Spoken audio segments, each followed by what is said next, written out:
Bom dia pessoal. Então essa é a nossa segunda aula, cinemática em uma dimensão. Cinemática é a descrição matemática do movimento de alguma coisa. O uma dimensão desse capítulo aí significa que o tipo de movimento que vai ser descrito matematicamente é um movimento muito especial, é um movimento em linha reta. Ele não pode ter curvas, nem lombadas, nem coisa nenhuma desse tipo. É um movimento estritamente em linha reta. É o que a gente vai aprender aqui nesse início. Depois a gente vai estender isso, o que a gente aprender aqui nesse capítulo, vai estender para a cinemática em três dimensões. E por que a gente precisa aprender cinemática? Pelo seguinte motivo, eu falei que o curso inteiro é sobre essa equação F igual a ma, e a gente precisa saber exatamente o que é esse A que aparece aqui, que é uma grandeza cinemática. É a aceleração do corpo de massa m que responde, que responde a uma força aplicada a F. Né? Então a gente precisa saber exatamente o significado do A, e essa é a função de se estudar a cinemática. Ok, então o tipo de movimento que a gente vai estar descrevendo é isso aí, né? Isso aí tá, esse tipo de movimento aí ao longo dessa estrada aí estaria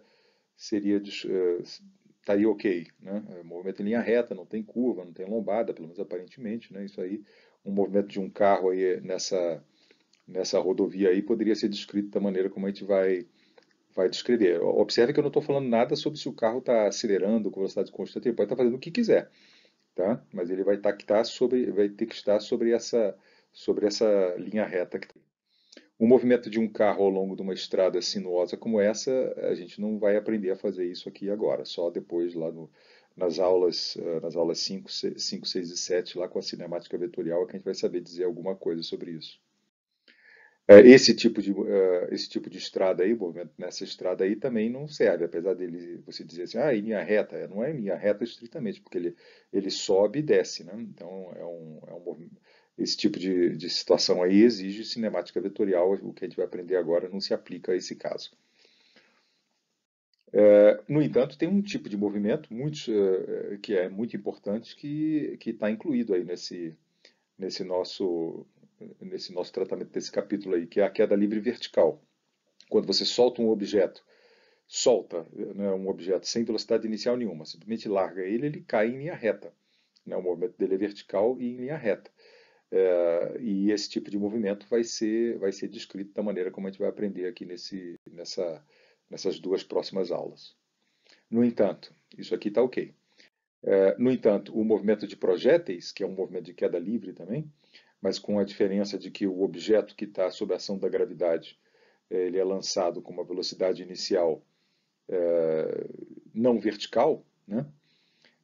Ele exige cinemática vetorial para ser descrito. Então a gente não vai aprender a falar nada sobre isso aqui, não vou poder dizer nada sobre isso aqui nessas próximas aulas. Tá? Movimentos estritamente unidimensionais nessas duas próximas aulas. Isso aqui não serve. Muito bem. Então agora vamos então o que é necessário para descrever o movimento em uma dimensão de maneira matemática. Você tem que associar um número a uma posição. Imagina então esse automóvel andando nessa linha reta aqui, esses dois automóveis aqui. Como é que eu sou capaz de associar um número a uma posição de um objeto que esteja ao longo de uma linha? Você precisa de duas coisas. Você precisa de uma origem, uma convenção de origem e uma convenção de sentido. Então você arbitra, por exemplo, que a origem vai ser esse ponto zero aqui da estrada, aqui vai ser a posição zero, e o sentido positivo é para a direita. Poderia ter escolhido para a esquerda, você que escolhe. E a origem não precisava ter escolhido aqui, podia ter escolhido aqui. Você que escolhe a origem e o sentido. Mas uma vez que você escolhe a origem e o sentido, qualquer posição fica associada de maneira única a um número real. Observe, esse carro que está aqui, ele está à esquerda, né, do zero. Então, se você medir essa distância que está aqui, encontrar que isso aqui é 8 metros, então você atribui a posição menos 8 metros para esse carro que está aqui. Independente de se está indo para cá ou para cá, eu estou falando da posição. E a posição desse outro carro que está aqui é mais 10 metros, supondo que isso aqui é 10 metros. Né? Então você sabe, eu te dou um número real, mais 45 metros, você sabe onde é que ele vai estar em relação à origem que você convencionou. Menos 3,5 metros, você vai saber onde ele está. Então você precisa de uma origem e de um sentido. E a gente sempre vai imaginar que isso foi estabelecido ao longo da linha reta. Houve uma escolha de origem e de sentido, de maneira que qualquer número se refere a essa origem, qualquer número associado à posição se refere a essa origem e esse sentido. A trajetória do objeto é o nome que se dá a essa função aqui, x de t, é uma função do tempo, de tal maneira que a cada instante de tempo que você fornece, essa função te retorna um número em uma distância, né? E essa distância é interpretada desse sentido que eu acabei de explicar.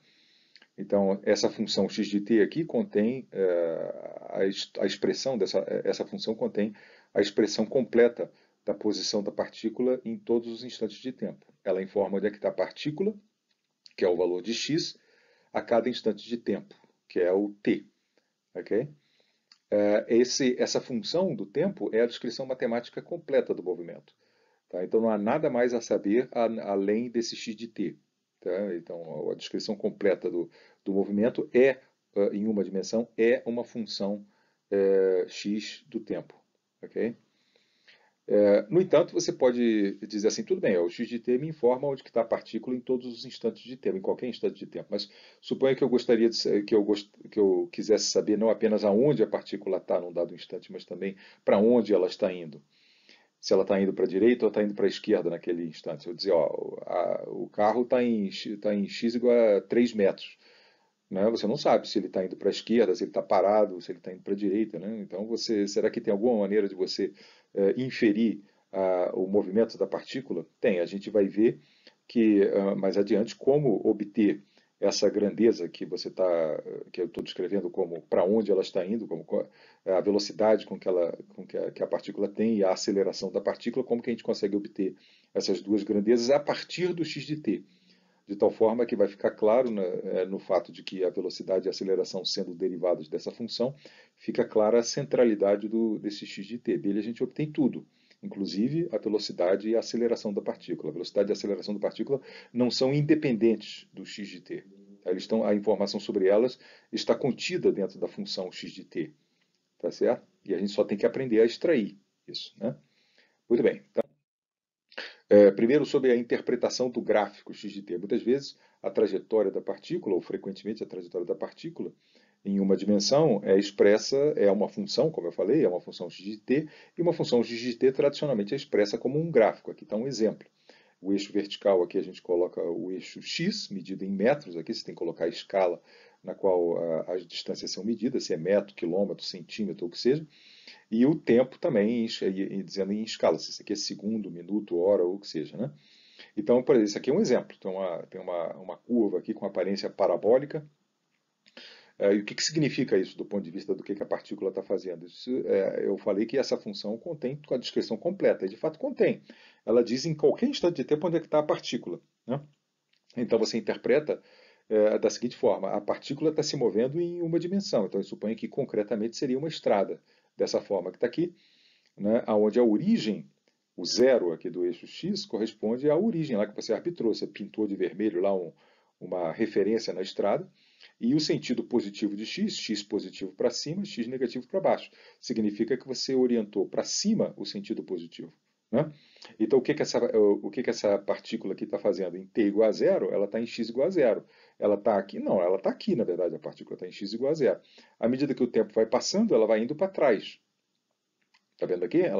O x dela vai diminuindo. Até que em um segundo ela chega na posição mais negativa dela, que é 1,5 metros para trás. Então ela chega no zero, um segundo depois ela está aqui em 1,5 metros da origem, e depois ela começa a ir para frente. Né? Começa a ir para frente, quando ela está em 3 segundos, ela está passando por x igual a 2, está aqui mais ou menos. Né? E aí segue o movimento para frente. É dessa forma que essa função do tempo aqui exprime um movimento que de fato é ao longo da estrada. Né? Não perca de vista que o movimento é aqui, ao longo dessa coisa que está aqui. Isso aqui é só uma representação matemática dessa função x de t. Okay? Muito bem. Para caminhar no sentido de derivar o que é a velocidade, ou como extrair a velocidade a partir do x de t, eu preciso de um ingrediente aqui que é o conceito do deslocamento. O símbolo do deslocamento é essa letra grega delta aqui, né? Delta x. E observe que o argumento do deslocamento não é um único instante de tempo. Todo deslocamento está associado a um intervalo de tempo, portanto a dois tempos. Então você lê isso aqui da seguinte forma: o deslocamento da partícula entre T1 e T2 ele é definido como sendo a diferença entre a posição da partícula no instante final, no caso aqui T2, menos a posição da partícula no instante T1. É isso que é a definição do que é o deslocamento. O deslocamento tem sinal. Né? Se esse número aqui for menor do que esse, o deslocamento é negativo. Se esse número for maior do que esse, ele é positivo. Mas o importante é destacar que o deslocamento está sempre associado a um intervalo. Você tem que ser explícito com relação ao intervalo a que ele se refere. Então, uma ilustração aqui. Está aqui o eixo onde a partícula se move, a origem e o sentido arbitrados aqui. Então, num caso aqui, a partícula, suponha que em T1 a partícula ali estava em menos 3 metros, e em T2 ela estava em mais 9 metros, então o deslocamento dela é mais 9 menos 3. O deslocamento dela é mais 12 metros. Né? Ela estava aqui em T1 e passou a ficar aqui, em T2. Né? Então ela é positiva, indicando que durante esse intervalo de tempo ela se deslocou no sentido positivo da sua escolha de direção. Né? Opostamente, está ali a representação do deslocamento. E suponha que fosse ao contrário, suponha que em T1 ela tivesse em mais 9 metros e em T2 ela tivesse em menos 3 metros. Então o deslocamento dela, por definição, foi menos T3, que é o tempo, é a posição no instante final, menos 9 metros. Então o deslocamento nesse caso aí é menos 12 metros. Tá? Então o deslocamento está associado a um intervalo de tempo e ele tem sinal. Ok, e daí o que o deslocamento tem a ver com a velocidade? Tem isso aqui, ó. Eu defino velocidade média, também associada a um determinado intervalo, como sendo simplesmente a razão entre o deslocamento ocorrido durante o intervalo, pode ser positivo ou negativo, e a duração do intervalo. Em 99,9% dos casos razoáveis, o T2 vai ser maior do que o T1. Né? Então, esse número aqui embaixo vai ser sempre positivo. Então, a velocidade média vai ser positiva ou negativa, dependendo do sinal do deslocamento. Tá? Então, suponha aqui, nesse caso aqui que a gente viu, que ela estava inicialmente em menos 3 metros e passou a se encontrar em mais 9 metros. Aí, para você saber qual a velocidade média dela, isso é só o deslocamento. O deslocamento a gente já viu que era mais 12. Mas depende da duração. Quanto tempo levou para ela ir daqui até aqui? É isso que vai decidir qual é a velocidade média. Se o intervalo de tempo foi 3 segundos, aí você diria que a velocidade média nesse intervalo de tempo aqui é mais 4 metros por segundo. Por que mais 4 metros por segundo? Porque é o deslocamento, mais 12 metros, dividido por 3 segundos, mais 4 metros por segundo. Suponha aqui o outro caso, onde ela estava aqui no instante T1 e depois passou a estar ali no instante T2, e suponha que isso aconteceu durante 6 segundos. Qual é a velocidade média da partícula? É o deslocamento, menos 12 metros, que é o deslocamento, né? Dividido pela duração do intervalo, que no caso aí eu estou dizendo que é 6 segundos. Então a velocidade média da partícula foi menos 2 metros por segundo. Ok? Então, esse é o conceito de velocidade média. O conceito de velocidade média é meramente auxiliar, no sentido de definir o que realmente é relevante, que é o conceito que é a velocidade instantânea. A velocidade média tem esse inconveniente aí de que é associada a um intervalo de tempo. A gente quer saber a velocidade no determinado instante. Olha lá, qual é a velocidade no instante 3 segundos? Como é que é possível definir isso? É possível você definir isso, primeiro atentando aqui para o significado geométrico da velocidade média. Então, observe aqui a velocidade média no gráfico x de t. Está aqui o gráfico que a gente já tinha visto, né? Esse gráfico meio parabólico aqui da posição da partícula com relação ao tempo, nos instantes 1 e 3 segundos e tal e coisa. Então, considere a velocidade média dessa partícula aí entre 0 e 1 segundo. Ora, em 1 segundo ela estava aqui em menos 1,5 metros e em 0 ela estava em 0. Então o deslocamento foi de menos 1,5 metros e a duração do intervalo é 1 segundo. Então, fazendo o cálculo pela definição ali, né, isso aqui é o deslocamento. Né, o deslocamento pode ser representado como essa seta para trás aqui, né, porque ela estava em 0 e se encontrou 1 segundo depois em menos 1,5. E a duração do intervalo foi 1 segundo. Então a velocidade média dela foi menos 1,5 metros por segundo. Tá certo? Muito bem. Isso aí, esse menos 1,5 metros por segundo pode ser compreendido como sendo a inclinação dessa linha amarela que está mostrada aqui, né, dessa seta amarela que vai da posição no gráfico inicial até a posição final. Observe que essa seta amarela aqui não é o deslocamento da partícula. O deslocamento da partícula é vertical, né? Mas é uma linha aqui que tem como que forma um triângulo retângulo, onde um dos catetos aqui é o deslocamento da partícula, da maneira com sinal, né? Esse aqui é o menos 1,5, e o outro cateto é o intervalo de tempo. De tal forma que a razão que fornece a velocidade média pode ser interpretada como sendo a tangente desse ângulozinho que está aqui, né? A tangente desse ângulozinho que está aqui. Mas como que eu levo em conta o fato de que esse cateto é negativo? Né? Você interpreta isso da seguinte forma: quando o cateto do deslocamento ele é o único que fica negativo, né? Quando ele está para baixo, ele é contado negativamente. Significa com isso que a tangente desse ângulo que está aqui é para ser associada a um número negativo. Então isso é um análogo a você atribuir esse ângulo que está aqui um ângulo negativo. Né? Tangentes de ângulos negativos são bom, entre 0 e 90, né? Entre 0 e menos 90, eles são negativos. E já esse outro deslocamento aqui entre 1 e 3, por exemplo. Veja a diferença aqui. Entre 1 e 3 segundos, o vetor de deslocamento está aqui mostrado em vermelho, né? A posição dele era, em 1 segundo ele está em menos 1,5, né? E depois em 3 segundos está em 2. O deslocamento ele saiu daqui e foi para lá, só que eu desenhei a setinha vermelha apontando para cima, para lembrar que ela tem que ser contabilizada positivamente, aqui nesse caso aqui, e o intervalo de tempo aqui, mostrado em verde.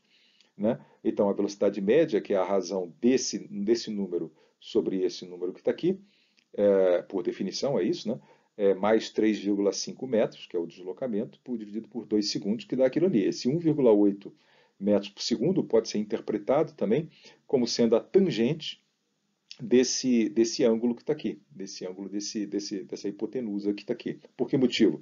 Porque esse objeto que está aqui, esse triângulo retângulo aqui, ele tem os dois catetos desse triângulo retângulo aqui, exatamente como sendo o numerador, é esse cateto oposto aqui, é esse ângulo aqui, e o cateto adjacente é o denominador.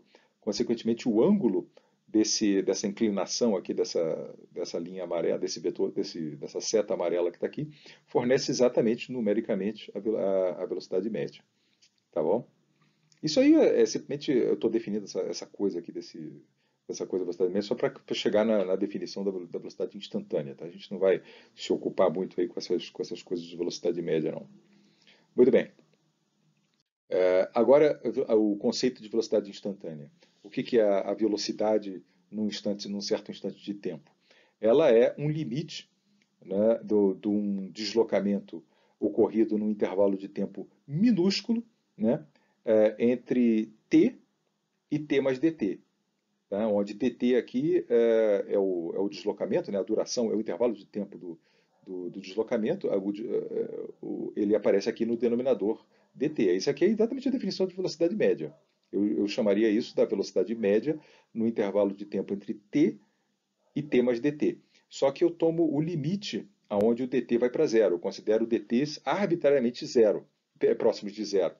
E aí aqui acontece o sujeito ficar apavorado. Falando, porra, mas se o dt for para zero aqui, você vai dividir esse troço por zero. É verdade. No entanto, essa posição aqui, quando o dt vai para zero, vai se tornar arbitrariamente próxima a essa. Acontece aquelas coisas assim meio esquisitas aí, você vai estar dividindo zero por zero. Mas acontece que isso que você aprende lá em cálculo, ou essa aparente má definição dessa razão aí, ela acaba sendo simplesmente aparente, porque à medida que o dt vai diminuindo, paradoxalmente, essa razão aqui assume um valor bem definido.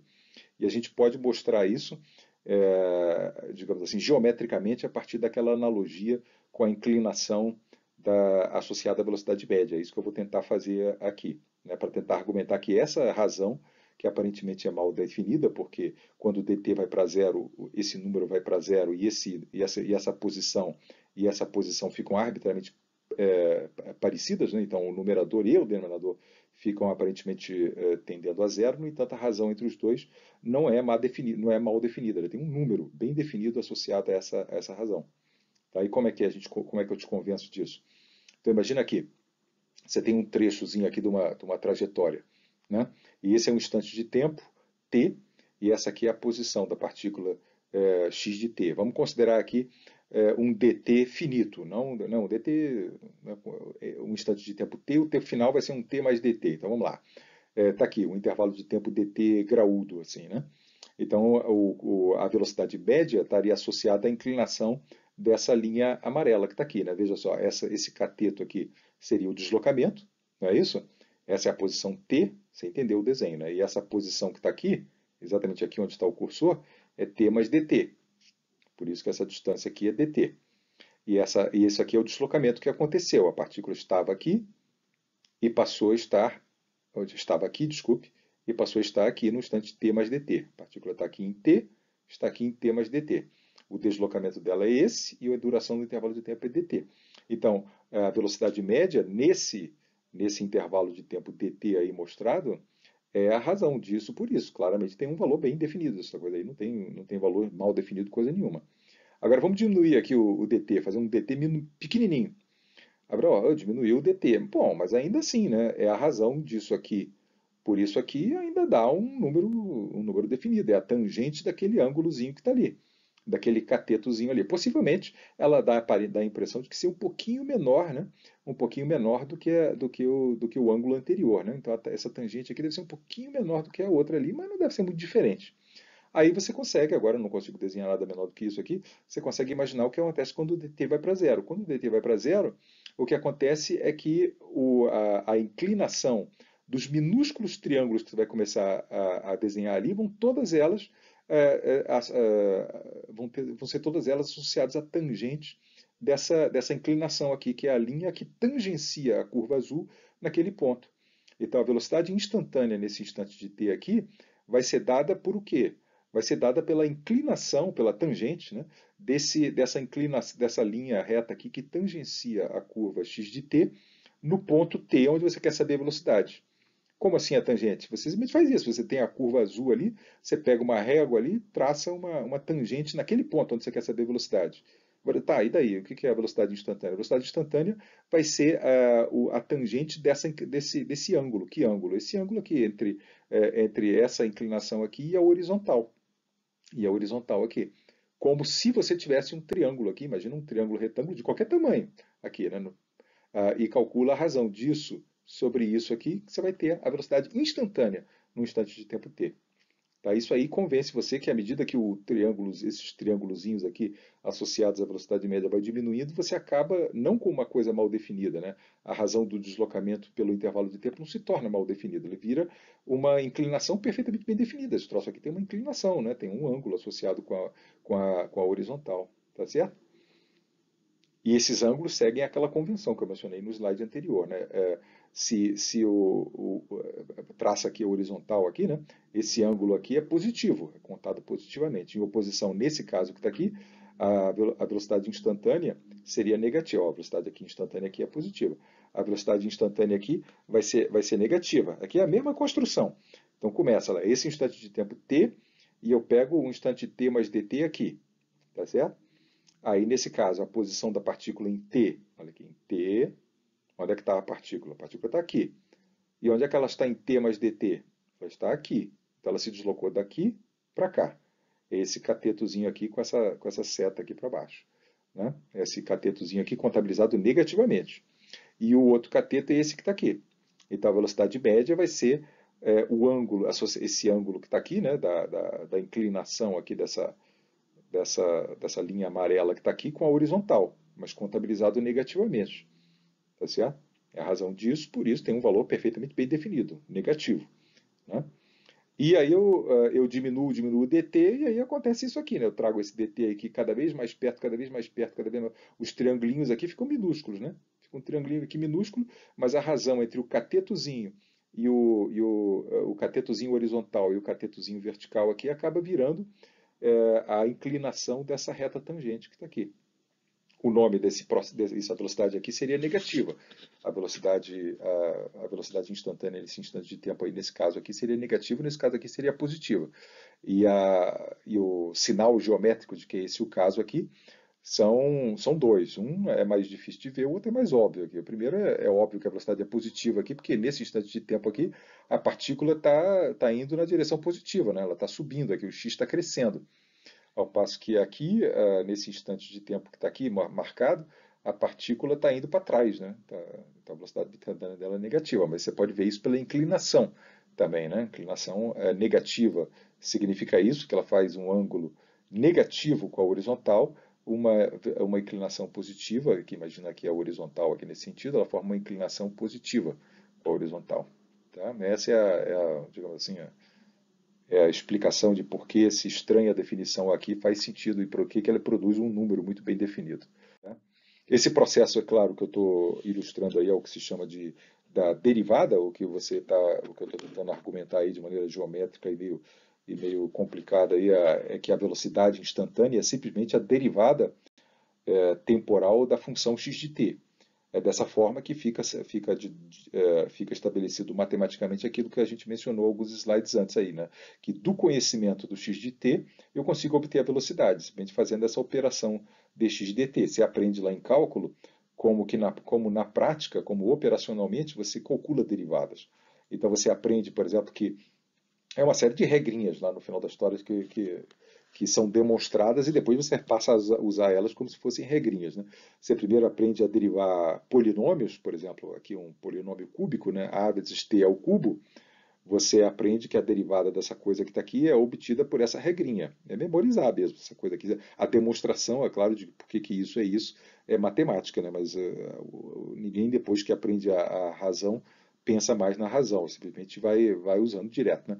Então, a maneira de derivar um polinômio é você baixa a potência da variável e reduz em uma unidade ali o expoente. Então, o 3 aparece aqui embaixo, e o T3 vira T2. Então, se a trajetória da partícula é dada por uma constante vezes t ao cubo, a velocidade em qualquer instante é dada por 3 vezes a vezes t ao cubo.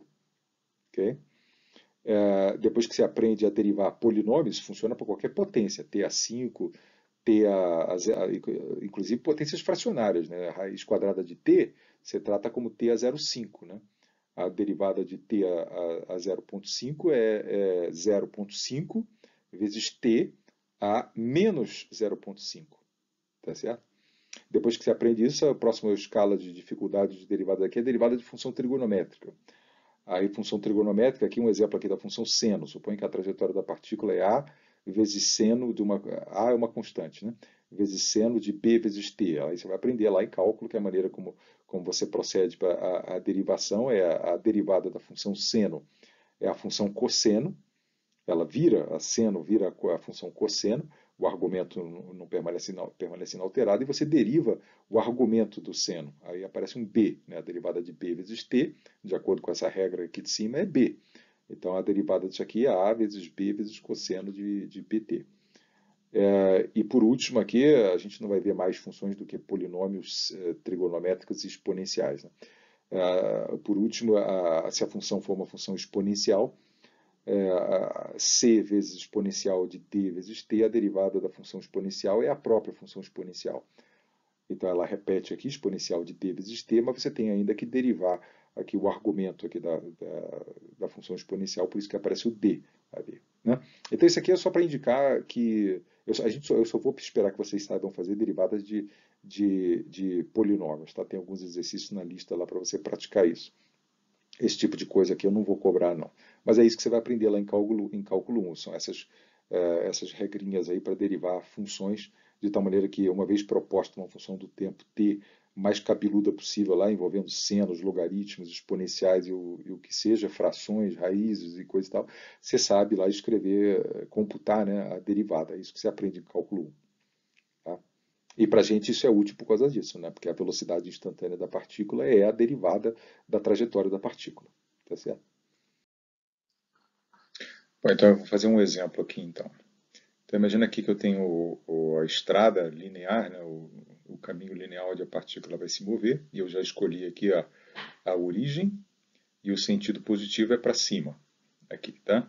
Essas aqui são algumas distâncias medidas em metro, aqui, tá? Suponha que essa expressão aqui é a expressão da trajetória de uma partícula que se move nesse eixo x. E esse é o gráfico da função correspondente. Anotar aqui que essa função é uma função quadrática do tempo, é um polinômio, né? Tem uma parte linear aqui, uma parte quadrática. E que, outro ponto a anotar aqui, que as constantes que multiplicam o t e o t ao quadrado tem que ter dimensão, né? Porque o t aqui vai entrar não um número puro, mas sim um tempo, supostamente em segundos, de tal forma que isso aqui, a constante aqui na frente, tem que ter dimensão de velocidade, ou metros por segundo, né, para que o produto dessa constante vezes o tempo em segundos resulte em metros, que é a unidade esperada aqui do x. E, similarmente, a constante que multiplica o t ao quadrado tem que ter dimensão de metro por segundo ao quadrado, né, porque ele vai ser multiplicado por um certo número de segundos ao quadrado aqui, para que esse produto aqui resulte com unidades de metros, como é o x. Tá bom? E, segundo aquela nossa regra que a gente acabou de comentar aqui, a velocidade num determinado instante é simplesmente a derivada dessa expressão, né? E a derivada dessa expressão, seguindo aquela regra de derivação de polinômio, né? Isso aqui é uma constante vezes t, segundo aquela regra de derivada de polinômio, isso aqui, a derivada disso é simplesmente a constante, menos 15 metros por segundo ao quadrado, que tem unidades de velocidades conforme a coisa que ele supostamente representa, né? Então isso aí é consistente. A derivada de uma constante vezes t ao quadrado é 2 vezes a constante vezes t. Então, 2 vezes a constante vira 10 metros por segundo ao quadrado, e vezes t. E perceba de novo que a unidade aqui é inteiramente coerente, porque o t aqui vai entrar em segundos. Multiplicado por metro por segundo ao quadrado vai resultar em algo com unidades de metros por segundo. Então, os dois fatores aqui vão ter unidades de metros por segundo ao quadrado, caso o t seja introduzido aqui com unidades de segundos, que é a unidade esperada para a velocidade. Anotar aqui que isso aqui é uma função linear e o gráfico correspondente a essa linha reta que aqui está. Marcado aqui com um pontinho azul ali, um pontinho vermelho aqui, é a posição e a velocidade em t igual a zero. Então você lê aqui do gráfico, né? Ou simplesmente substitui aqui na expressão e vê. Em t igual a zero, a posição é zero, por isso que o objeto está desenhado ali. Qual é a velocidade dele? Ele está indo para lá, para cá e tal. Isso é o que a velocidade informa. A velocidade em t igual a zero, aqui você vê que não tem como saber exatamente olhando o gráfico, mas olhando a expressão você vê claramente. Quando t igual a zero, a velocidade é menos 15 metros por segundo. Então, nesse momento aqui, t igual a zero, o objeto está indo para baixo. Ele está indo para baixo, a velocidade negativa significa isso, ele está indo no sentido contrário ao sentido que se arbitrou como positivo, que é para cima. Então ele está indo para baixo com a velocidade de 15 metros por segundo. Ok? No instante 1 segundo, ele está em x igual a menos 10 metros. Aqui você vê aqui, ou substituindo ali também você vê, né? A posição dele é x igual a menos 10 metros. E aí, ele está indo para cima ou para baixo? Aí você tem que olhar a velocidade para saber se ele está indo para cima ou para baixo. O valor da velocidade em t igual a 1 não é imediatamente óbvio aqui do negócio, aqui, mas substituindo aqui por t igual a 1, você vê que a velocidade é menos 5 metros por segundo. Ele está ainda indo para trás, mas ele aqui no zero ele estava indo com menos 15 metros por segundo, agora está indo a menos 5, ele está indo para trás, mas mais lentamente. Tá certo? Em t igual a 2 metros, ele continua na mesma posição, x igual a menos 10 metros. Mas agora a velocidade dele, se você botar 2 segundos aqui, a velocidade dele é mais 5 metros por segundo. Agora ele está indo para cima. Então o que de fato aconteceu, do ponto de vista de um filmezinho, é que o objeto estava aqui, em t igual a 0, em t igual a 1 ela está aqui, em t igual a 1,5 ele estaria aqui, e aí parou instantaneamente, aí agora está voltando. Ele desceu até esse ponto aqui, mais ou menos, que a gente já vai ver qual que é, e aí ele começou a subir. E aí, em seguida, em t igual a 3, ele está de volta, t igual a 3 segundos, ele está de volta na origem. Aqui você está vendo aqui que ele está exatamente na origem. E a velocidade dele, em t igual a 3 segundos, é 30 menos 15, é 15 metros por segundo. Ele está indo para cima com a velocidade 15 metros por segundo. Indo para cima com a velocidade de 15 metros por segundo. Em t igual a 4 segundos, agora ele está lá em x igual a 20 metros, já quase saindo aqui do desenho, e com uma velocidade ainda maior. Né? Quando eu boto t igual a 4 aqui, dá 40 menos 15 é 25 metros por segundo. né, indo para cima. Enfim, é isso que acontece. O ponto especial, que se chama o ponto de retorno, né, o ponto onde ele inverteu, ele estava indo para trás, né, e aí ele foi para cima. O ponto que inverteu o movimento é o ponto, ou o ponto X mais negativo, né, que ele atingiu, é esse ponto que está aqui.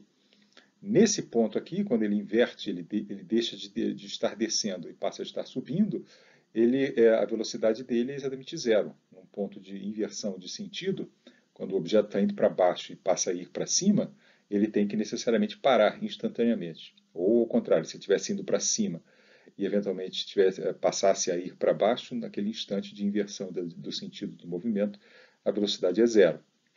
Né? Então, esse seria em que instante que isso acontece? Como é que eu descubro isso? É exatamente isso que eu acabei de dizer. É um instante onde a velocidade é zero. É esse instante que está aqui. Se eu perguntasse para você, em que instante o sentido do movimento inverteu? Desse instante aqui para cá, a velocidade era negativa, indicando que ele estava indo para baixo.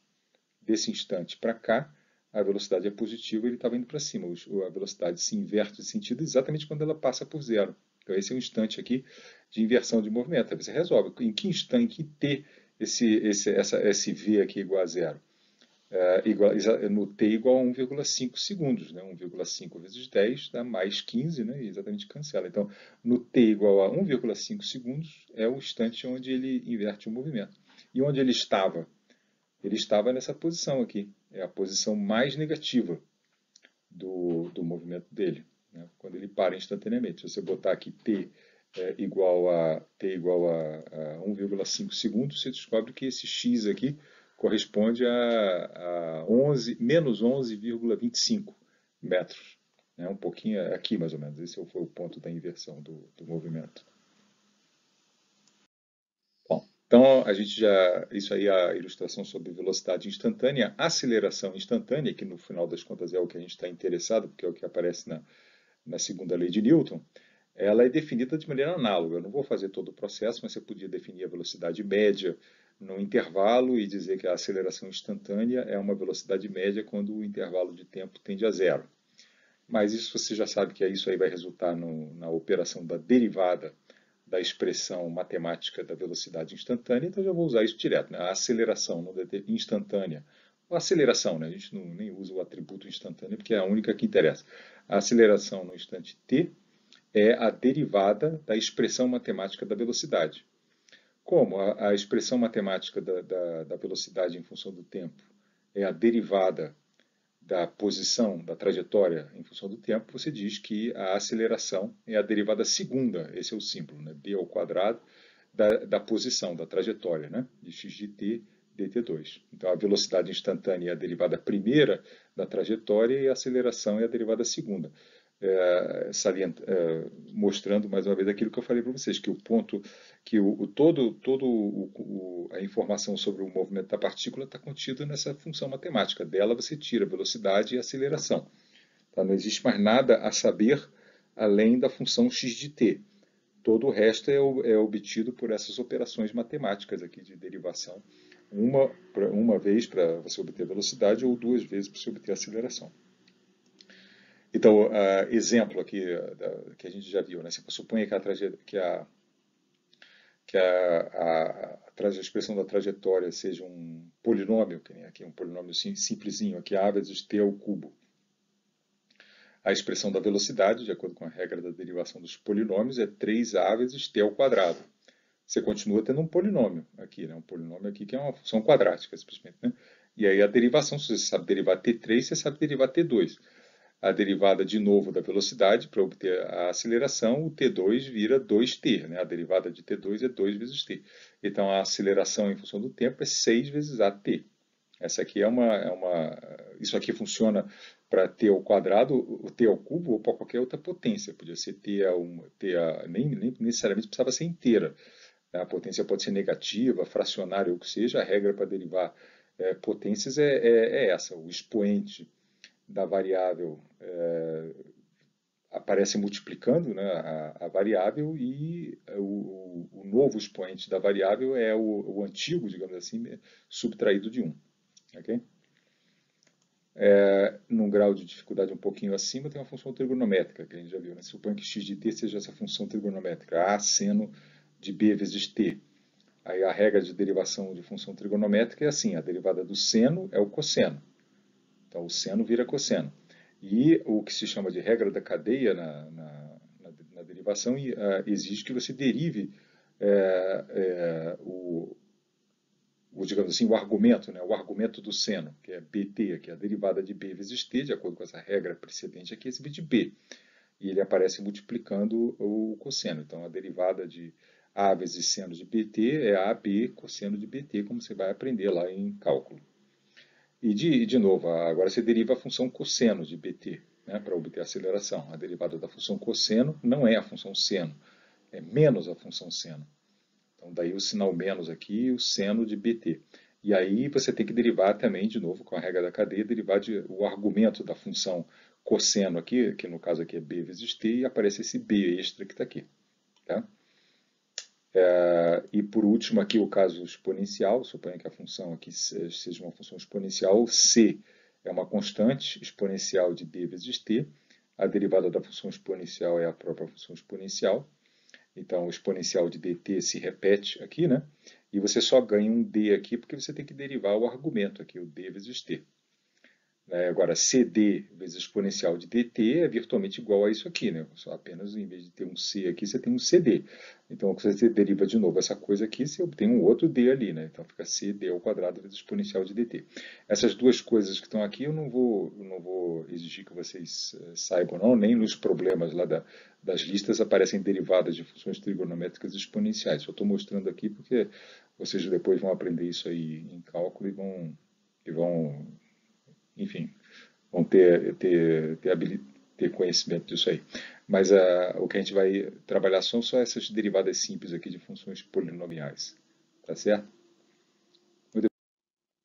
Agora, sobre inclinação e concavidade de uma função. Essas duas propriedades geométricas de uma função, elas são úteis você ter conhecimento porque elas são exatamente o que permite você bater o olho numa função x de t e inferir num determinado instante de tempo qual o sinal da velocidade e qual o sinal da aceleração. Conforme você já vai ver aqui, a velocidade está relacionada com a inclinação da função, eu vou dizer exatamente o que eu quero dizer com isso, e a aceleração no determinado instante está associada à concavidade da função naquele instante. A inclinação da função no determinado instante te informa o sinal da velocidade, e a concavidade da função num determinado instante te informa sobre o valor da aceleração naquele instante. Então, o que é a inclinação no determinado instante e a concavidade no determinado instante? Aqui eu estou representando uma função de x, né? Depois a gente vai estar pensando em x como função do tempo, né? Mas enfim. Então, essas duas funções que estão aqui, elas estão, à medida que a variável, ambas são funções de x, né? À medida que a variável está crescendo, a função está crescendo, nos dois casos. Então você diz que a inclinação dessa função em qualquer um desses pontos x aqui é positiva, porque é simplesmente isso, ela está crescendo à medida que a variável está crescendo. Nesses outros dois, então você diz que a derivada, o sinal da derivada df dx é positivo. Quer dizer, você diz não, o sinal da derivada é positivo em qualquer um desses instantes aqui em qualquer dos instantes, não, em qualquer uma dessas posições aqui mostradas, desses x, valores de x, né, mostrados. Nesse ponto que está aqui, a derivada dessa função é positiva. Nesse ponto que está aqui, a derivada da função é positiva, e assim vai. Nesses outros dois casos aqui que eu tinha mostrado, a função está decaindo à medida que o x cresce. Nos dois casos, você está vendo, né? O f diminuindo ali à medida que o x está crescendo. Isso implica que o sinal da derivada da função é negativo. Então, a inclinação te aponta diretamente o sinal da derivada. Então, se eu dissesse, pega essa função que está aqui, se eu não dissesse nada, qual é a derivada aqui, o sinal da derivada que está aqui? Você só tem que apreciar se a função está descendo à medida que a variável está crescendo ou se ela está subindo. Se ela estiver descendo, que nem essas duas aqui, a derivada é negativa. Se ela estiver subindo, a derivada é positiva. E com relação à concavidade, o que é a concavidade? Concavidade é a curvatura da função. Essa função que está aqui e essa função que está aqui, elas têm concavidade para baixo, como se fosse um pedaço de um U de cabeça para baixo.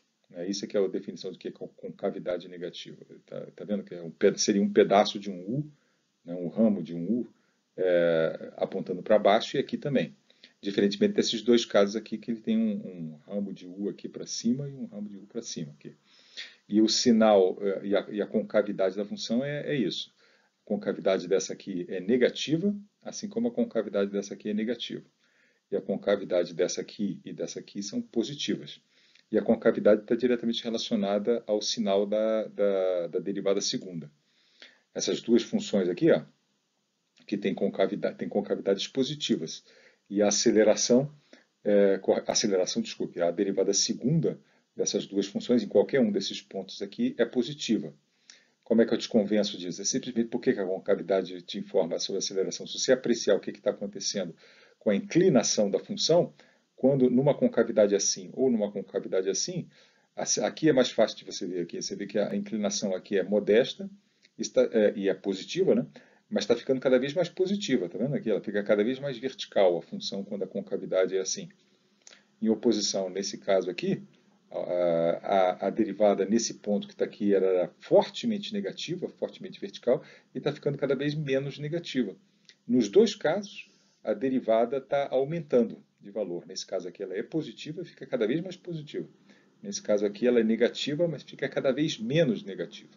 Isso implica que nos dois casos a derivada segunda é positiva. Então você passa a associar concavidade para cima, seja dessa forma ou dessa forma, com sinal positivo de derivada segunda. E esses outros dois casos aqui, a concavidade é para baixo, né? E a derivada segunda da função, em qualquer um desses pontos aqui ou desses pontos aqui, ela é negativa. E eu te convenço disso simplesmente apreciando o que acontece com a inclinação. Né? A inclinação aqui é fortemente positiva, né, e grandona, mas está ficando positiva e cada vez menorzinha. Então ela está diminuindo. Né? É um valor positivo grande, está ficando um positivo cada vez menorzinho aqui. Então a derivada segunda é negativa, porque a derivada primeira está diminuindo de valor. Ela é positiva grande aqui, está ficando positiva pequena. E aqui nesse caso aqui é a mesma coisa. Aqui a derivada primeira é negativa, mas é pequeno, é um número negativo modesto, próximo de zero, mas está ficando cada vez mais negativo. Então implica que a derivada primeira está diminuindo. A derivada primeira diminuindo é a derivada segunda negativa. Tá certo? Isso aí, então, permite você agora bater um olho numa função e, pela concavidade e pela inclinação, inferir o sinal da derivada primeira e da derivada segunda. Então, olha aqui um exemplo. Imagina que a trajetória da partícula seja essa coisa esdrúxula aqui. Né? Isso aqui agora é x vezes t. Então, como é que a gente infere aqui o sinal de v da velocidade da aceleração, apreciando a inclinação e a concavidade? Olha só. Primeiro a inclinação. Claramente, desse ponto aqui, desse instante agora de tempo, né, até esse instante de tempo aqui, a função está crescendo. A inclinação dela é positiva. Então você já sabe que entre esse instante, o instante t igual a zero, né, e esse instante aqui, onde a função atinge o máximo, a velocidade é positiva. Já daqui até aqui, a função o x de t está diminuindo. Então, a inclinação é negativa, a velocidade é negativa. E desse instante de tempo aqui até onde eu estou mostrando, né, até o t maior que todos aqui, a velocidade é positiva. Isso aqui é inclinação. Inclinação positiva, inclinação negativa e inclinação positiva de volta. É claro que entre um valor positivo da velocidade e o valor negativo, nesse ponto que está aqui, a velocidade é instantaneamente igual a zero. Quando ocorre uma transição do sinal da inclinação, e a derivada primeira é zero, que corresponde à velocidade zero. A partícula para instantaneamente nesse instante aqui e nesse instante aqui. E com relação a concavidades, aí eu desenho aqui, eu faço colorido aqui embaixo. Esse trechozinho daqui até algum ponto aqui mais ou menos, isso aqui é um U apontando para baixo. A concavidade aqui é negativa. E o que isso corresponde? Isso corresponde à aceleração negativa. Até esse instante aqui, mais ou menos. O ponto onde a curva muda de concavidade se chama ponto de inflexão. Ele não é tão facilmente reconhecível quanto o ponto de derivada primeira zero, que é fácil de ver que é um ponto de máximo ou de mínimo. Mas enfim, tem algum ponto aqui, mais ou menos nesse instante aqui, onde a aceleração é nula. Tá? Daqui até aqui, aceleração negativa. Daqui até esse outro ponto de inflexão aqui, a concavidade, está vendo aqui? Ó, esse aqui é um Uzinho aí, né? A aceleração aqui é positiva. E daqui, mais ou menos, daqui até em diante, quando você tem uma linha reta, quando a função x de t é linear, né, aí ela não tem concavidade, né, ela não é um U nem para cima nem para baixo, é simplesmente uma linha reta. E aí, nesse caso, a aceleração é nula. Né? Esse é um caso especial, eu estou imaginando que a partir desse ponto aqui, até esse instante aqui, a concavidade existe, ela tem curvatura, a função, e a curvatura é positiva. E daqui para cá ela se tornou uma linha reta, pelo menos é isso que eu tentei desenhar aqui, uma linha reta desse instante até lá. E aí quando isso acontece, aí você tem aceleração igual a zero em toda a parte onde a função é reta. Né? Não precisa ser reta horizontal, ela pode ser reta inclinada, que nem isso aqui. Bom, agora um ponto aqui de alerta aqui com relação ao uso corrente das palavras acelerar e desacelerar. Quer dizer, acelerar e desacelerar na linguagem comum. Então, considere essa trajetória aqui. Essa trajetória x, né? Está aqui o x contra t aqui. Essa trajetória que está aqui tem concavidade para cima. Né? Parece um U, assim para cima. Né? Então, a derivada segunda é positiva. A aceleração em todos os instantes de tempo aqui é positiva. Se você não se convence com o argumento da concavidade aqui, aprecia que é a inclinação. A inclinação ou a velocidade, né? Nesse instante aqui tem uma inclinação negativa, né? Grande, aqui nesse ponto aqui já é uma inclinação negativa menor, então a velocidade era um negativo grande aqui, virou um negativo pequeno aqui, então a aceleração é positiva, né? Aí ela passa por zero aqui, depois se torna cada vez mais positiva, então o tempo todo a velocidade está crescendo. Né? Ela é negativa, está crescendo, né? E aqui ela, não em módulo, né? A velocidade está crescendo em valor. Né? Ela era um número negativo grande, depois um número negativo pequeno, nesse instante ela é zero, depois é um número positivo pequeno, depois vai ficando cada vez maior. Então a velocidade está sempre crescendo nesse negócio aqui, com função do tempo, que implica que a aceleração é positiva, como a concavidade aqui indica. Similarmente aqui, a concavidade para baixo, a aceleração em todos os instantes de tempo é negativa. No entanto, você diria que, apreciando o que a partícula está fazendo aqui do ponto de vista de x, ela está aqui, nesse instante de tempo ela está aqui, né? Aí ela está indo para baixo, com uma velocidade cada vez menor, e até que ela para e depois começa a subir. Então, no sentido corrente, você não presta atenção no sentido da posição, você aprecia somente o que está acontecendo com o módulo da velocidade.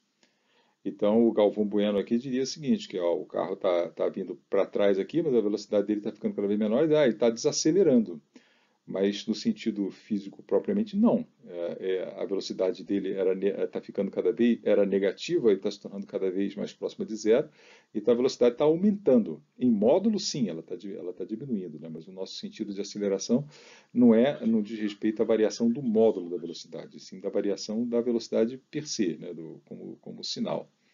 Então, nesse ramo que está aqui, o módulo da velocidade está aumentando, né? Uma velocidade positiva aqui pequena, depois uma positiva grande, o módulo aqui está aumentando. E nesse ramo que está aqui, a velocidade é zero aqui, está se tornando cada vez mais negativa. Né? Então, em módulo, a velocidade de fato está diminuindo, mas em módulo ela está aumentando. E a gente, na linguagem corrente, diria que nesse ramo dos tempos aqui, desse instante para a direita, e desse instante para a direita, o carro estaria acelerando. Né? Mas não é isso que a gente usa no sentido correto. Né? No sentido correto, a aceleração em todos os instantes de tempo aqui é positiva e em todos os instantes aqui é negativa. Mas você diria que a aceleração, entre aspas, né, da maneira como as pessoas normalmente usam, seria positiva nesse ramo e negativa e positiva naquele outro ramo também. E reciprocamente, nesses instantes de tempo à esquerda, aqui, a velocidade está diminuindo em módulo. Né? embora ela esteja aumentando em valor de fato, porque ela é um negativo grande, está se tornando zero, ela está aumentando de fato em número real, mas em módulo ela está diminuindo. E aqui é a mesma coisa, ela era positiva, ela é positiva grande, está se tornando próxima de zero, o módulo dela está ficando cada vez menor. Tá? Então, no sentido corrente, a aceleração nesse pedaço aqui seria positiva e a aceleração, o carro estaria desacelerando aqui e acelerando aqui. E aqui ele estaria desacelerando, o módulo estaria diminuindo, e aqui ele estaria acelerando, quando de fato, em todos os instantes de tempo aqui, a aceleração é positiva. Em todos os instantes de tempo aqui, a aceleração é negativa. Então, é só uma chamada de atenção, porque não é obviamente com esse sentido que a gente usa a aceleração, mas é assim que muitas vezes as pessoas se referem à aceleração. Então a partícula acelera, entre aspas, né, quando o módulo de V aumenta, e o módulo de V aumenta de fato quando A e V têm sinais iguais, que é o que acontece aqui, aceleração positiva e velocidade positiva. Aí nesse caso aí o módulo de V aumenta. E aqui nesse caso que está aqui, o módulo de V aumenta também. A aceleração é de fato negativa, mas a velocidade aqui também é negativa. Né? E a partícula desacelera, entre aspas, quando o módulo de V diminui. E isso acontece de fato quando há aceleração de fato, né? E o V, que tem sinais, né? Quando eles têm sinais opostos, como que acontece aqui, nesse ramo que está aqui. A aceleração em todos os instantes aqui é positiva, né? Mas aqui, nesse ramo aqui, a velocidade é negativa. Né? Então, como o A e o V têm sinais opostos, aqui o módulo de V está diminuindo, como você está vendo. Né? E aqui também, nesse ramo aqui, desse outra trajetória que está aqui, a velocidade é positiva, né? A inclinação é positiva, você vê que a função aqui está subindo, né? Mas a aceleração é negativa, a concavidade é para baixo. Tá? É só para chamar a atenção, porque isso aqui não é o que a gente faz. Né? Para a gente, o A é aquilo mesmo que eu falei, a derivada segunda da posição, ele tem sinal enfim. Agora, um tipo de movimento especial aqui, o chamado movimento uniformemente variado. Né? O movimento uniformemente variado é um movimento com aceleração constante, tá? Onde a aceleração não varia com o tempo. É isso que significa movimento uniformemente variado. E eu quero argumentar que a função do tempo, a trajetória mais geral possível que produz um movimento uniformemente variado, é um polinômio quadrático em t, quer dizer, uma constante, mais uma constante vezes t mais ct2. Como é que eu demonstro isso? Eu demonstro isso calculando aqui a aceleração de tal função, usando as regras de derivação aqui de polinômios e concluindo que, de fato, a aceleração, nesse caso aqui, é constante. Né? Então, usando a regra das derivadas de polinômios, a velocidade, num certo instante de tempo, é b mais 2ct. Por quê? Porque isso aqui é a derivada de uma constante em relação ao tempo é zero, pela regra da derivação de polinômios, né? Porque a constante é a vezes t elevado a zero. Né? Então, o zero do expoente do t vai multiplicar o a. Quando você multiplica o zero por a vezes t a menos 1, seria assim, né? Dá zero. Simplesmente é isso, que faz com que uma constante, a derivada seja zero. E a derivada de b vezes t é b, e a derivada de ct2, o 2 desce e o t2 vira t, vira 2ct. A velocidade a velocidade instantânea aqui é essa função linear do tempo. E quando você deriva de novo para achar a aceleração em qualquer instante de tempo, de novo a derivada da constante agora é zero, e a derivada de 2c vezes t é 2c, que é uma constante. Portanto, em todos os instantes de tempo, a aceleração é igual a zero. Então, isso prova que uma função quadrática, um polinômio quadrático, tem aceleração constante. Isso não prova a recíproca, né, de que isso é a função mais geral, mas você aceita aceita isso aí, que de fato é isso. Qualquer outra função que você propuser aqui, qualquer outra inclusão aqui de qualquer função exponencial, ou trigonométrica, ou qualquer outra potência que não seja t igual a zero, t elevado a zero, t elevado a 1 ou t elevado a 2, vai levar a uma aceleração que não é constante. Então, essa é a trajetória mais geral possível que produz uma aceleração constante. E o significado dessas três constantes aqui pode ser atribuído uma vez usando essas expressões aqui. O que é essa constante c, que multiplica o termo t ao quadrado aqui. Isso está esclarecido aqui, né? Ela é metade, o c é metade da aceleração constante. Então a gente pode substituir esse c aqui por a, não a de t, né? A, porque a aceleração é constante. A aceleração constante do movimento dividido por 2. Ok? E o que é o b? O b fica claro aqui observando essa expressão. B é o valor da velocidade em t igual a zero, né? Quando eu faço t igual a zero, isso aqui some, dá b. Então o símbolo apropriado para o b é v0, que é a velocidade em t igual a zero. E qual é o símbolo adequado ali para o a? O a é a posição da partícula em t igual a zero, né? Quando eu faço t igual a zero, isso aqui some, sobra a. O x está em a, em t igual a zero. Então o símbolo adequado ali para o a é x0. Então dessa forma a gente chega nessa expressão aqui, que vocês certamente conhecem, aqui, que é a expressão da trajetória de uma partícula que tem aceleração constante igual a A. O termo quadrático aqui, o termo t ao quadrado, é multiplicado pela aceleração meio de A, né?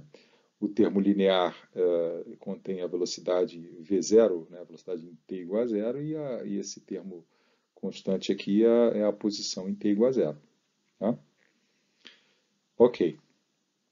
E a expressão da velocidade, o b eu substituo pelo v0, né, conforme eu falei, e o 2c é a aceleração. Então a velocidade varia linearmente com o tempo, dessa forma que está aqui, onde o v0 e o a. Então dessa forma a gente interpreta, né, a gente descobre aqui o significado, introduz símbolos mais apropriados para o a, para o b e para o c.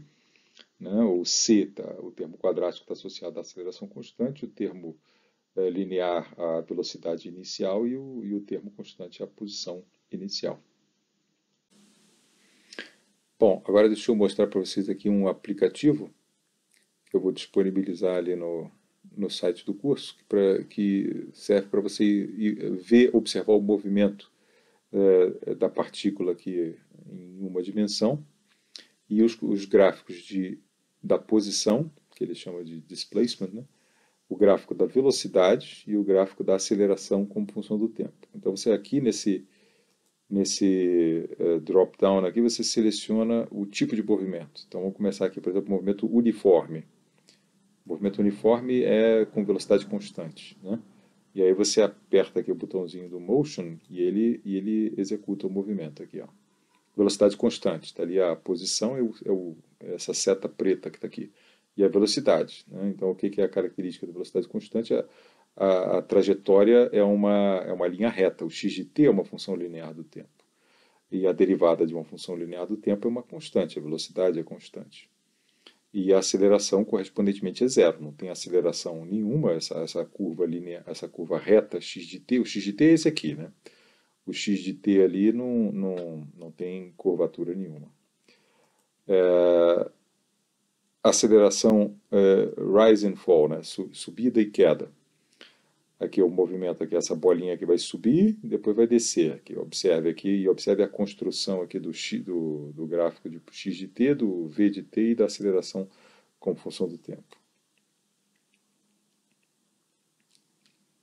A partícula para naquele instante ali, no instante 1 segundo, e depois começa a descer. Aí você observa aqui qual é o gráfico aqui o gráfico correspondente. O gráfico x de t é um gráfico com concavidade negativa, nesse caso aí, né? Indicando a aceleração negativa, mas pela aparência aqui não tem como saber exatamente se a aceleração é constante, mas isso aqui, portanto, é um trecho de uma parábola. E por que isso é? Porque você observa que a velocidade aqui resulta, que é a derivada dessa função, a velocidade é uma função linear do tempo. Né? E a aceleração correspondente, que é a derivada da função linear do tempo, é uma constante. No caso aqui, a constante é menos 10 metros por segundo ao quadrado, negativa, né? Que é consistente com a curvatura aqui da função está para baixo, a concavidade, desculpe, da função aqui está para baixo. Tá bom? Bom, então aí depois vocês abaixam aí esse programinha aí e mexem nele aqui nesses outros casos aí. Bom, então deixa eu terminar então com a equação de Torricelli e resolvendo alguns probleminhas aqui. Então a equação de Torricelli é essa equação aqui que relaciona a velocidade e a posição num instante do movimento uniformemente variado com a velocidade e a posição em outro instante do mesmo movimento uniformemente variado. Essa equação só pode ser usada para movimentos uniformemente variados, movimentos onde a aceleração é uma constante do tempo, e ela é útil em situações onde o tempo não está envolvido, porque como você vê aqui nessa expressão aqui, não aparece o tempo, né? No entanto, como eu espero tenha ficado claro aí, no movimento uniformemente variado, absolutamente tudo do movimento uniformemente variado está contido na expressão da trajetória. Por quê? Porque eu mencionei no início, né, que de maneira geral a cinemática inteira, toda a informação cinemática do movimento de um corpo está contido na expressão matemática da posição. Isso é verdade, em particular, para o movimento uniformemente variado. Todas as consequências, tudo que se pode ser inferido a respeito de velocidades e posições, etc. e tal, do movimento uniformemente variado, deve sempre ser obtido a partir dessa expressão. Mesmo a expressão da velocidade, V0 mais AT, é simplesmente uma derivação dessa expressão que está aqui, né? Uma derivada dessa expressão. Tudo está contido aqui e eu vou mostrar para vocês como é que se obtém a equação de Torricelli a partir dessa expressão. Então está aqui a derivação da equação de Torricelli. Está aqui a expressão central da trajetória do movimento uniformemente variado e essa expressão aqui, que é derivada dessa, é a expressão da variação temporal da velocidade. Então, você tem o eixo x aqui, ali é a origem, e suponha que em t igual a zero a partícula que está em movimento uniformemente variado estava aqui, com posição x0 e v0, essa é a nossa notação aqui para posição em t igual a zero e velocidade em t igual a zero, que são esses dois símbolos que aparecem aqui, e o v0 aparece aqui, né? Esse é o significado dele, é a posição e a velocidade em t igual a zero. E suponha que no instante posterior a partícula esteja ali, no instante ta, com velocidades xa e va, e essa posição aí se exprime dessa forma. A posição xa está relacionada a um instante ta dessa forma aqui, porque o movimento é uniformemente variado e a aceleração a é a aceleração do movimento. Similarmente, essa velocidade que está aqui, ela está relacionada ao v0 dessa forma. E suponha que no instante tb a partícula estava ali, né, com velocidades de posição xb e vb. E similarmente, a posição no instante tb se escreve dessa forma, se relaciona com tb dessa forma, e a velocidade se relaciona com tb dessa forma. A aceleração que está aqui e aqui é a mesma que está aqui e aqui. Okay? Bom, e agora? E agora a gente pode eliminar aqui o instante ta dessas duas equações. Você percebe que a posição da partícula no instante ta e a velocidade da partícula no instante ta não são independentes. Elas não são independentes porque ambas dependem dessa mesma variável aqui, desse mesmo número, né, que é o instante ta a que ambas se referem. Então, no exercíciozinho de matemática aqui, se você elimina o TA dessas duas equações, você obtém uma relação direta entre VA e XA, que é o que está escrito aqui.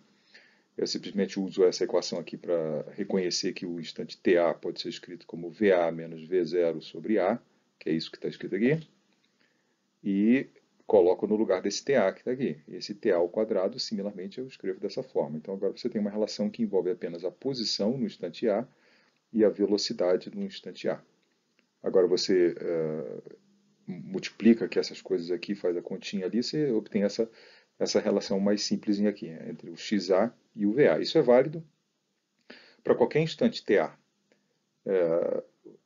Essa é a relação entre a posição e a velocidade num movimento uniformemente variado e vale para qualquer instante. Em particular, vale também para o instante TB. Apenas a relação que você encontra é essa que está aqui, né? A posição aqui é xb e a velocidade que aparece aqui é xb. E aí, finalmente, a equação de Torricelli você obtém simplesmente subtraindo uma expressão da outra. Esse x0 cancela com esse x0 aqui, e essa expressão aqui cancela com essa. E aí você obtém está ali. Tá? Então, essa é a relação entre a velocidade em determinado instante A e a sua posição, e a velocidade no instante B e a sua posição. Agora, deixa eu rapidamente aqui mostrar três probleminhas aqui, onde se lida com movimento uniformemente variado. Então, o probleminha aqui é o seguinte: você tem um tiro disparado contra uma parede. A bala sai com velocidade v0 do cano. Está aqui a bala indo em direção à parede com velocidade v0, isso aqui é a parede. E penetra na parede uma distância ΔX. Está aqui a bala parada e essa é a distância que ele, o furinho, o tamanho do furo que ele abriu na parede. Tá, ela entra nesse furinho aqui com velocidade v0 e aqui ela parou. Ok? Aí ele faz uma hipótese. Supondo que a bala dentro da parede executa um movimento uniformemente variado, qual é a aceleração da bala? E quanto tempo a bala leva para parar? Bom, movimento uniformemente variado. Né? Então, para responder a primeira pergunta sobre a aceleração da bala, em vista do fato de que eu só tenho aqui a distância que ela viajou, eu já posso pensar direto em usar o Torricelli. Né? Então, o Torricelli está ali escrito. Né? E nesse caso, como é que eu aplico? Quem são os dois instantes aqui que eu vou usar aqui na equação de Torricelli? O instante TB pode ser um instante onde ela está parada. Então, a velocidade VB dessa expressão aqui seria zero. E o instante A é o instante onde ela inicia o movimento uniformemente variado e a velocidade dela é V0. Então, eu boto zero aqui e V0 aqui. E esse XB aqui se refere a essa posição e o XA se refere a essa posição que está aqui, de tal forma que esse XB menos XA é exatamente o ΔX que é fornecido. Okay? Então, procedendo dessa forma aí, você descobre que a aceleração S pode ser escrita como menos a velocidade da bala ao quadrado sobre 2ΔX. E a razão do sinal menos fica clara porque eu aqui arbitrei o sentido positivo de movimento como sendo para a direita. Né? E a aceleração da partícula é negativa com essa escolha de sentido aqui. Tá? Então essa é a aceleração da bala, é menos a velocidade com que ela sai do cano. Tipicamente a velocidade com que ela sai de um cano de uma arma é algo da ordem de uns 300 metros por segundo, ou coisa que o vale. E ΔX, bom, aí eu não sei, depende, eu acho que da arma, né? Mas essa obviamente depende da arma, né? Depende da velocidade com que ela sai e tal. Mas eu imagino que seja algo da ordem de alguns centímetros, né? No máximo, assim, 2 centímetros, coisa que o vale. Então é isso, com conhecimento da velocidade do projétil e do ΔX, você pode inferir lá qual foi a aceleração da bala. E quanto tempo a bala leva para parar? Bom, aí nesse caso aí, a expressão aqui que é útil aqui nesse caso aí é V igual a V0 mais AT. Né? E aí como é que eu uso essa expressão aqui? Bom, o intervalo de tempo a que ele está se referindo é esse aqui, né? Onde a bala aqui está entrando com velocidade V0 e é que ela parou. Quanto tempo dura entre esse instante e esse instante aqui onde ela parou? A aceleração eu acabei de descobrir. O V0 é o V0 mesmo, né? O V0 positivo aqui da bala. E essa velocidade que está aqui, eu posso me referir a essa velocidade onde ela está parada. Então eu boto 0 aqui, V0 é o V0 mesmo, é a velocidade da bala, e o A eu boto o A que eu acabei de descobrir aqui, né? E esse tempo é exatamente o tempo buscado, tá? E fim de papo. Aí você encontra isso, que o intervalo de tempo é 2 vezes ΔX sobre V0. Tá? Bom, agora eu queria. Isso aí é isso, né? Acabou, esse probleminha acabou. Eu chamo a atenção de novo que essas duas expressões aqui são derivadas da expressão x igual a x0 mais v0t mais 1 meio de at2, que de novo é a expressão central do movimento uniformemente variado. Tá? Mas só que elas se tornam mais convenientes de serem usadas dessa forma aqui, com essas duas expressões, para esse problema específico. Mas a princípio, o que você está usando é simplesmente x0 mais v0t mais 1 meio de at2 para descobrir essas perguntas aqui sobre o movimento uniforme variado, porque essa expressão da trajetória é a que condensa toda a informação matemática do movimento uniformemente variado. Esse é o primeiro ponto. O segundo ponto que eu quero comentar é de natureza mais geral, com relação a problemas matemáticos e coisa e tal. Eu queria pedir para vocês sempre, ao terminar um problema como esse aqui, por exemplo, você fazer uma análise dimensional. Essa dica, na verdade, é uma dica muito importante que eu espero que vocês sigam para o resto aí das suas carreiras. É uma dica extremamente útil, extremamente poderosa para você pegar erros algébricos. Você tem que checar que a expressão que você obteve realmente tem as dimensões da coisa que você imagina que ela representa. Então, como é que eu me convenço vocês de que velocidade ao quadrado dividido por distância tem dimensão de aceleração? É só substituir as dimensões, né? Velocidade ao quadrado tem dimensão de metro quadrado por segundo ao quadrado. E distância tem dimensão de metro. Então, metro ao quadrado sobre segundo ao quadrado dividido por metro tem realmente dimensão de metro por segundo ao quadrado, que é a dimensão da aceleração. Então, a princípio, dimensionalmente, aqui eu estou correto. Se você tivesse feito um erro lá, por algum motivo o ΔX tivesse aparecido aqui em cima, você poderia, com essa análise extremamente simples aqui, identificar o seu erro. A sua resposta não teria dimensão de aceleração. E aí você volta aí nos seus cálculos aí e tenta identificar onde foi cometido o erro. Tá? Então, a análise dimensional é algo extremamente útil e simples de fazer.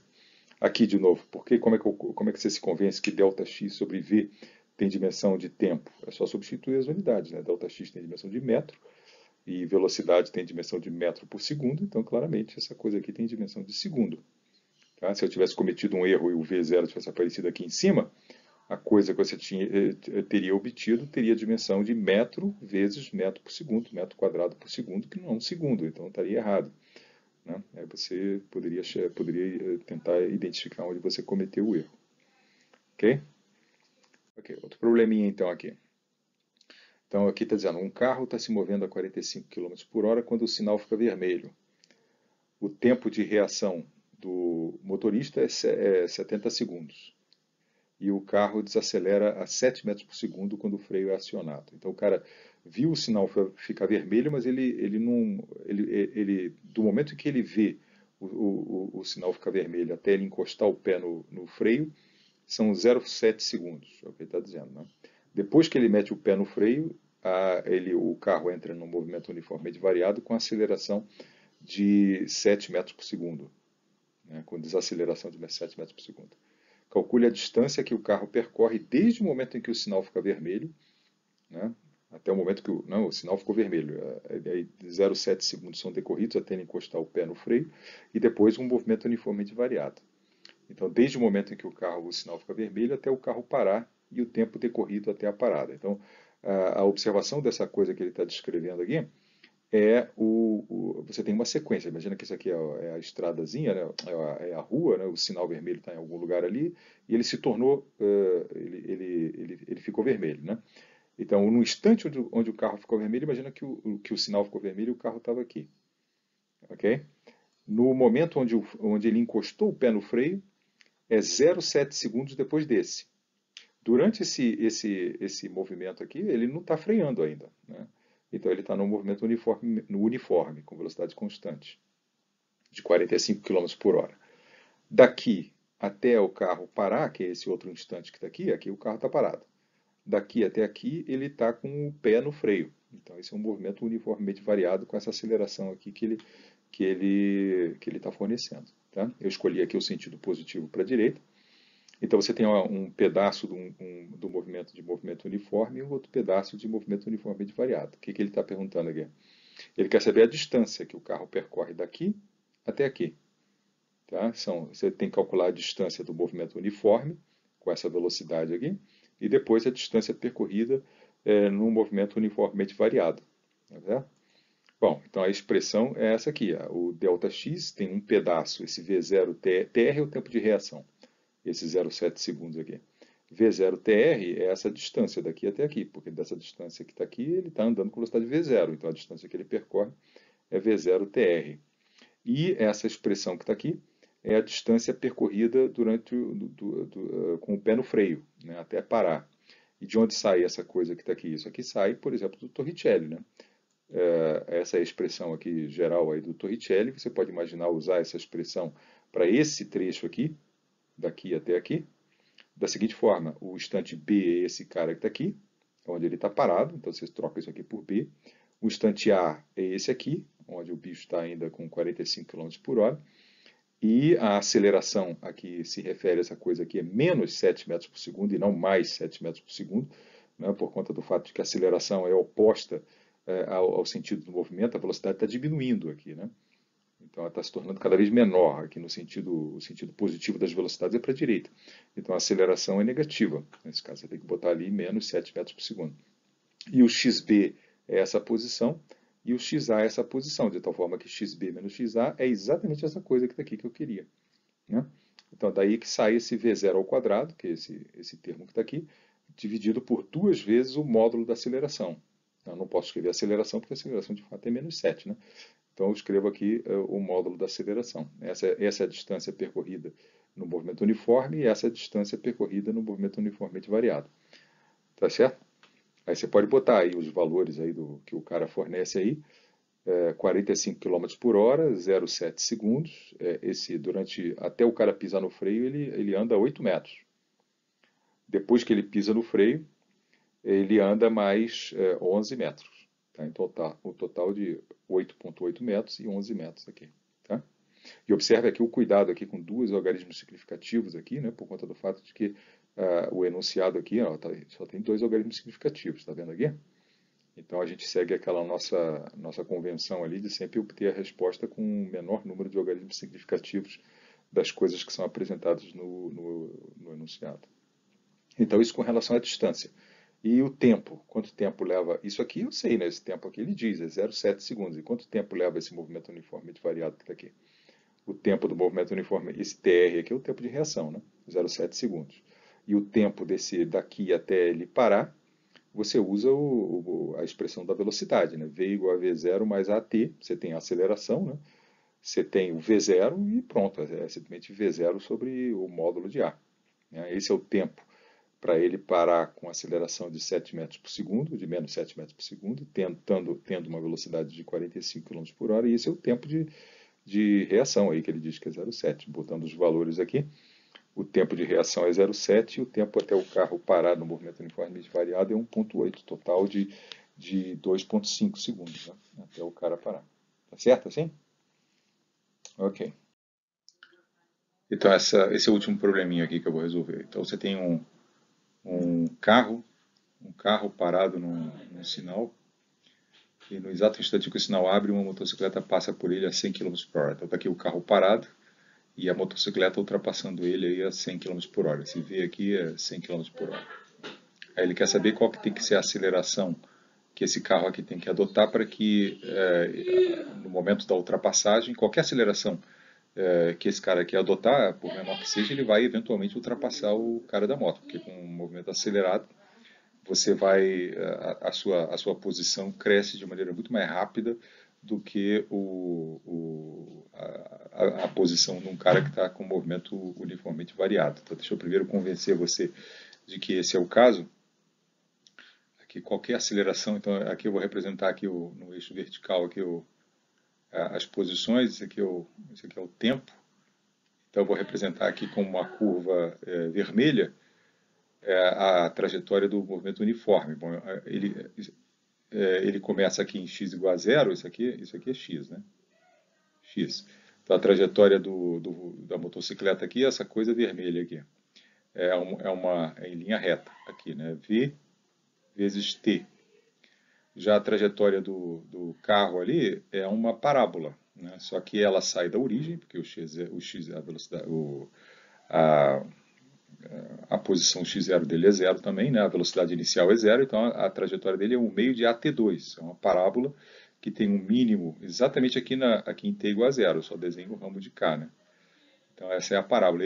Independente disso aqui é um meio de AT2. E apagou aqui esse troço aqui. Ups. Assim. Então, independente de quem seja o A, ou quão rasante seja essa parábola, eventualmente vai ter um instante de tempo. Vai ter um instante de tempo aqui, onde a posição dos dois vai ser igual e nos instantes posteriores o carro vai passar. Então, qualquer que seja a aceleração, isso vai acontecer. Agora, a condição que ele quer é que isso aconteça antes de 500 metros. Ele quer que essa posição aqui de onde acontecem a ultrapassagem, seja menor do que 500 metros. Essa aqui é a condição. Tá bom? Bom, agora deixa eu apagar esse troço aqui. Então, o negócio é assim. Okay. Então, a história é a seguinte. A trajetória, então, de novo agora, algebricamente, a trajetória do carro ali, a gente escreve assim, xc do tempo, como eu acabei de desenhar o gráfico ali, é um meio de AT ao quadrado. E a trajetória do fulano ali da motocicleta é isso porque x0 é igual a 0 e v0 é igual a 0, né? Por isso que se escreve assim. E a trajetória da motocicleta ali seria x0 mais v0t, né? Mas só que o x0 é 0 e o v0 é o v. Então esse aqui é v vezes t.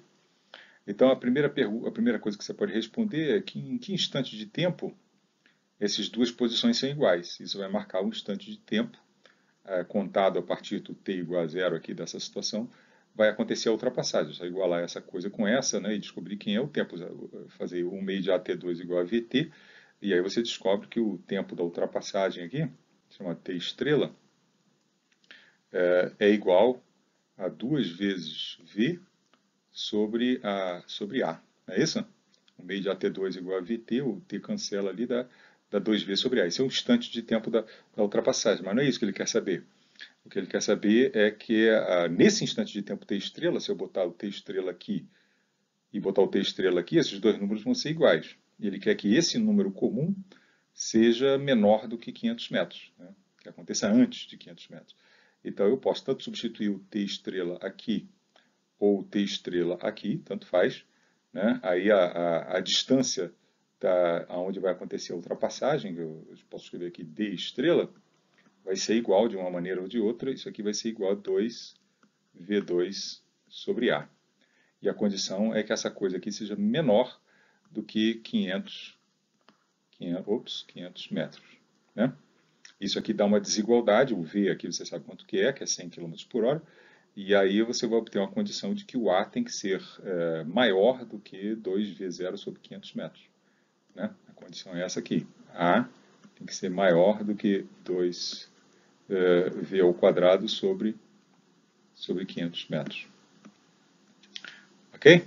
Então essa aqui é a condição, é uma desigualdade. Né? O A tem que ser maior do que isso. Se for menor do que isso, a ultrapassagem vai acontecer além dos 500. E aí está a resposta. O A tem que ser maior ou igual que 2V2 sobre D. 2V2 sobre D, esse D aí é 500 metros. Né? Substituindo aí os valores aí, você encontra que é 3,09 metros por segundo ao quadrado. Então esse carro tem que acelerar com uma aceleração superior a 3,09 metros por segundo ao quadrado. Se for menor que isso, ele ainda vai ultrapassar o carro. Ultrapassaria o carro, né? Mas além do próximo sinal. Tá bom assim? Então tá bom.